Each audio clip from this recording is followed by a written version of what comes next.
जो पराचा साहब के मामला के सामने ट्रांसफर करने के ऊपर जो उन्होंने की है वो इलीगल है, वो अनलॉफुल है और इसमें जो आपकी तरफ से और सुप्रीम कोर्ट्स की जानिब से हदायत जारी की गई है, एक सेटल्ड क्राइटेरिया है जिसके ऊपर ट्रांसफर एप्लीकेशन जो है वो डिसाइड होती है और वो बड़ा सख्त है और बड़ा उसका मेयार ऊंचा है, उसको भी नज़रअंदाज किया है। और फिर इलेक्शन ट्राइब्यूनल को जो है वो विड्रॉ किया गया है, जिसकी पावर इलेक्शन कमीशन के पास नहीं है, क्योंकि जो ट्राइब्यूनल है इलेक्शन ट्राइब्यूनल्स वो होते हैं वो प्रोविंशियल चीफ जस्टिस की कंसल्टेशन से लगाए जाते हैं, तो उनको हटाए जाने का भी अगर प्रोसेस अडॉप्ट होगा तो उसका भी एक वही प्रोसेस अडॉप्ट होगा जो कि लगाए जाने का है।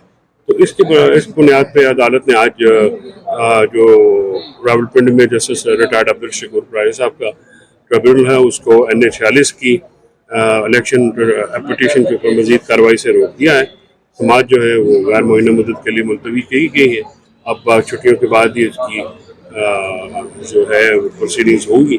तो ये आज की कार्रवाई जो है हल्का NA 46 आमिर मसूद मुगल साहब की पिटीशन के ऊपर अदालत ने स्टे जारी कर दिया। अच्छा सर, 3 हलकों में स्टे हो चुका है, तो 180 दिन की म्याद दी गई थी, उसके बाद हम देख रहे हैं कि जो अब सिलसिला चल रहा है ये कब तक लग रहा है आपको फैसला हो जाएगा? आमिर फारूक साहब ने पहले भी इलेक्शन कमीशन को भेजा हाई कोर्ट से, तो आगे किस तरह से देख रहे हैं? ये तो डिले पे डिले नहीं हो रहा? जी डिले तो डेफिनेटली हो रहा है, इसलिए कि ये जो इलेक्शन पिटीशंस हैं ये तो 180 दिन के अंदर आपने दुरुस्त कहा है डिसाइड होनी चाहिए।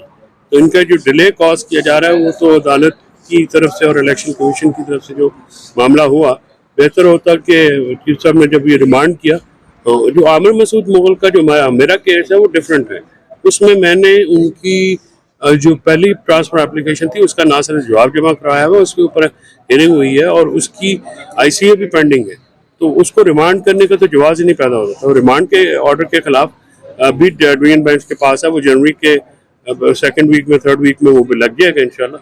तो फिर हम देखेंगे, हमें इसके लिए सुप्रीम कोर्ट भी जाना पड़ा तो हम बिल्कुल जाएंगे, बिकॉज ये एक ऐसी प्रेसिडेंट कायम हो रही है जो कि खिलाफ आइन और खिलाफ कानून है और इसका रोका जाना बहुत ज़रूरी है।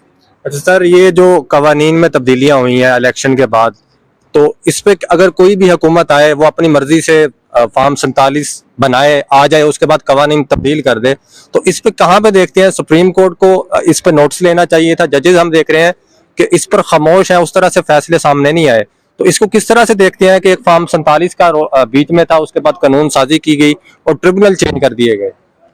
देखिए जजेस तो कमज़ोर कर दिए गए ना, 26वें यानी तरमीम के बाद उसको तो क्रश कर दिया गया है। उससे पहले भी जजेस को खड़ा होना चाहिए था। जजेस के साथ वकला तंजीमें, मीडिया के तंजीमें, सोशल सिविल सोसाइटी और अवाम जो है उस तरह से नहीं खड़ी हुई जिस तरह से खड़ा होना चाहिए था। अदलिया जो है अगर आप कहें उनके पास कोई गनर्स होते नहीं है, उनके पास कोई यूनिट या कोई कंपनी या फौज की ऐसे मामला तो होते नहीं, वो तो अखलाकियात की बुनियाद के ऊपर एक निज़ाम के अंदर जो है मामला चलता है। लेकिन ये बंदयाल साहब के दौर में ही सैबोटाज होना शुरू हो गया। आपको याद हो KP और पंजाब के इलेक्शन 90 दिनों में नहीं कराए गए, उनका ऑर्डर फुल आउट किया गया, वो ऑर्डर इम्प्लीमेंट नहीं हो सका। उसके बाद से सुप्रीम कोर्ट के ऑर्डर्स को भी मजाक, सिविल कोर्ट के ऑर्डर से भी नीचे जो है वो लाया गया है, लेकिन ये एक्सपोज हो गया है निज़ाम। अब ये निज़ाम को की रीवैम्पिंग बहुत अशद ज़रूरी हो गई है।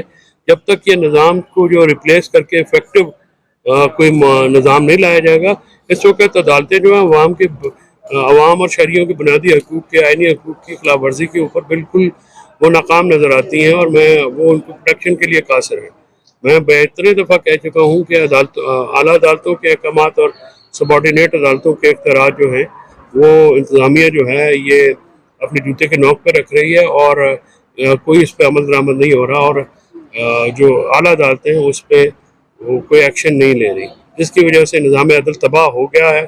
और इस वक्त जो है चाहे वो ज़बरदस्ती अगवा हो, किसी की कोई बंदा उठा लिया जाए, किसी के घर पे घुस के तोड़ फोड़ कर दी जाए, किसी की फैमिली को या उसकी ह्यूमिलेशन की जाए, उसकी तौहीन की जाए, इस पे आला अदालतें जो है वो एक्शन लेने से कासिर नज़र आती हैं। 6 जजेस के का ख़त हो, उस पर भी जो अदालतें हैं वो अपने लोगों का तहफ़्फ़ुज़ नहीं कर सकें, अपने जजेस का तहफ़्फ़ुज़ नहीं कर सकें। तो होता है और हुआ है और वह तेज़ी से ख़त्म होता जा रहा है। इस पर अगर अभी भी मामला को कंट्रोल ना किया गया तो शायद पाकिस्तान में जो निज़ाम है उस निज़ाम पे शहरियों का एतमाद जो है वो ना होने के बराबर रह गया है और ये किसी भी मुल्क के लिए कोई शान बात नहीं।